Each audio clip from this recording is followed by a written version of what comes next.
You're watching Heartland Hoops, sponsored by EBO MD. And welcome back to the second half of Heartland Hoops. A lot of times I don't have a big enough opportunity to do it, but just Luke, excellent job again, and Morgan, just a sensational job every week. Blake, kind of a newcomer, and he's doing a great job as well with the highlights, and as well as Olivia, who's off tonight, and all our photographers.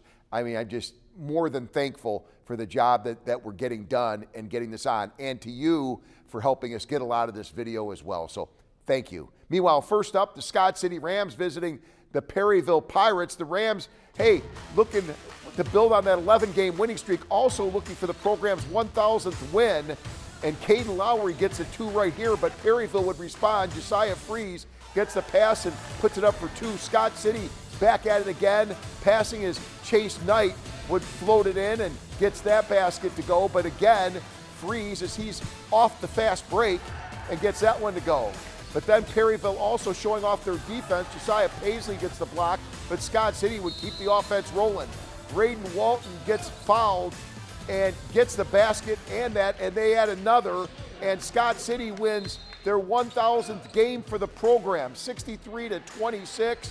Congratulations to Coach Mark Dannemuller and the Rams for something very special. They have done an amazing job with that Scott City program, and now they have 1,000 wins.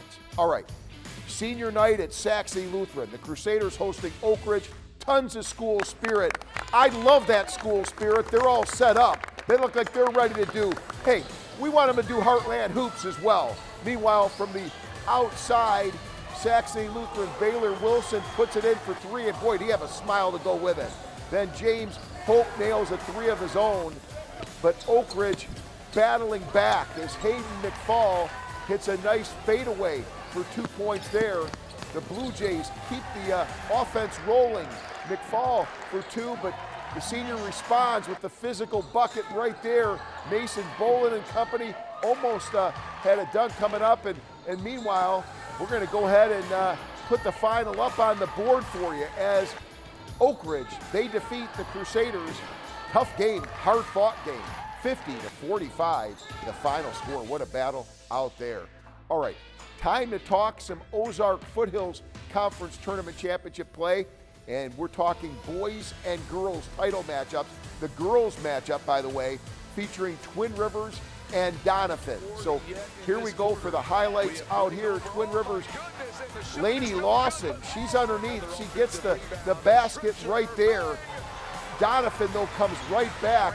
Mila Shrimsher gets the bucket. Then also Monahan also with the basket for Donovan. And they would go on, and they would get it done in a big way. This Donovan team, they know how to win state titles. They know how to win everything. 70-32 over Twin Rivers. Congrats to the Donats. All right, you got to love the tournament play this time of year, right? And we're just getting warmed up. Hey, we're not even in the middle of February yet. We're getting this. Wait till the March Madness gets in. It's going to be a crazy year, and it's all kinds of fun, isn't it? Well, right now we're talking about the boys Ozark Foothills Conference Championship game. Greenville, an underdog, and putting up a fight against Puxico in the final. Let's see how this one turned out. A lot of talent out there for Puxico, and Greenville can play it too. And there's a big play out there. Drake Armstrong gets to go it, but Greenville comes right back with Logan Hillis. He refused to quit on that play, just kept going. And then Jet Hancock, watch this effort. Man, is that something special, and you know all about that Landon Burchard guy, right? He is special. Defense, I should say, he can run the floor, he can shoot the shots, and there's your winners right there, Puxico. They are tournament champions, and what a battle. Hats off to Greenville, 49-45, though Puxico wins the Ozark Foothills Conference Tournament. That is how you get the job done, and they did. All right, a lot to choose from tonight. Man, we just kind of talked about it. Where's our play of the night? But this is special. The play of the night, sponsored by Window World of Cape Girardeau. And it belongs to the Scott City Rams, who went to Perryville looking for a win and looking for win number 1,000. And the Rams and Mark Dannemuller, the head coach, they get it done. That's a special team. They play defense, they're tough as nails, and they can also score some points. They get the win. All right, OVC Hoops, the Red Hawks make the trip to Lindenwood tomorrow. Women tip things off at 1, and then the men play in the late game at 3:30. Now, the SEMO men tied with Lindenwood in second. It is a log jam up there. The women, by the way, tied with SIU Edwardsville for 8th, and of course, the top 8 are the ones that make the OVC tourney, so there's a lot on the line in these final games. All right, former Jackson standout pitcher John Paul Sauer, a class act on the mound for the Red Hawks in Game 2 of the opening series against Illinois State. Now, they did lose the first game, trying to win the next one for Andy Sawyer's first inning.